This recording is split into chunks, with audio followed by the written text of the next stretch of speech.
Welcome back to No To Lashon Hara, day 23. This entire series is done as zechut for refuah shlema for Chana bat Mefega.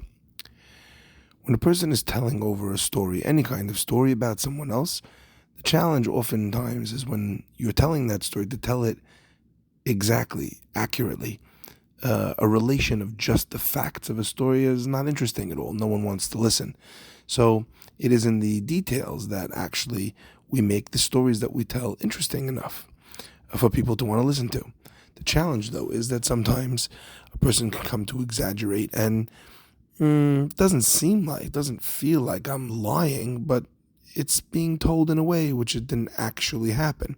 So when a person speaks Lashon Hara about someone, sometimes when you're talking about them, you may add one little tiny extra detail for the sake of the story, for the dramatic effect, that actually is a lie, and that's midvar sheker tirchak.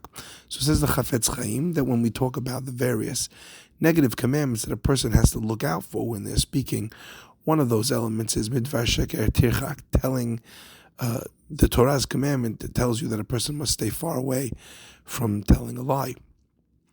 When a person says a lie in Lashon Hara, not only are they speaking Lashon Hara, they enter into the second part of Lashon Hara, which is when it's not true, in which case they have transgressed the Isur of Motzi Shemra, spreading a bad name for someone in Lashon Hara. That's an even more severe type of Lashon Hara.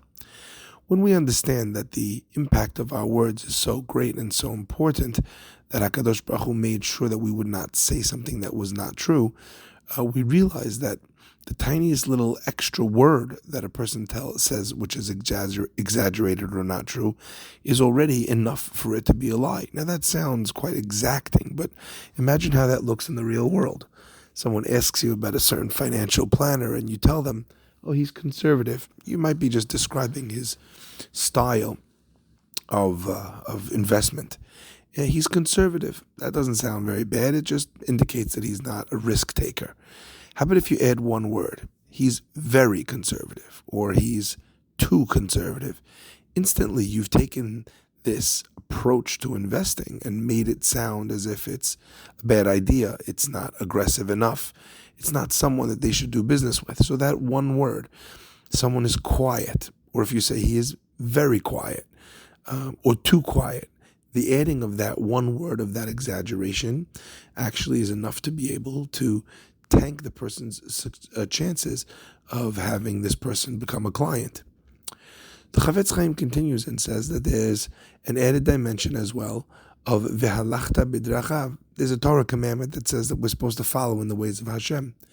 And if HaShem's ways are all ways of kindness, ways that help elevate and help Jewish people do better through the beracha of HaShem's kindness, so when someone is in a vicious way or in a insensitive way talking about someone and hurting them, they're not following in the ways of HaShem. So here are two more specific elements that happen oftentimes in speaking Lashon Hara, where a person is doing something wrong almost without even noticing it. Number one, in any form of exaggeration, there's midvar sheker tirchak, staying away from telling an untruth. And secondly, in the fact that a person is capable or willing to say something insensitive that might hurt someone.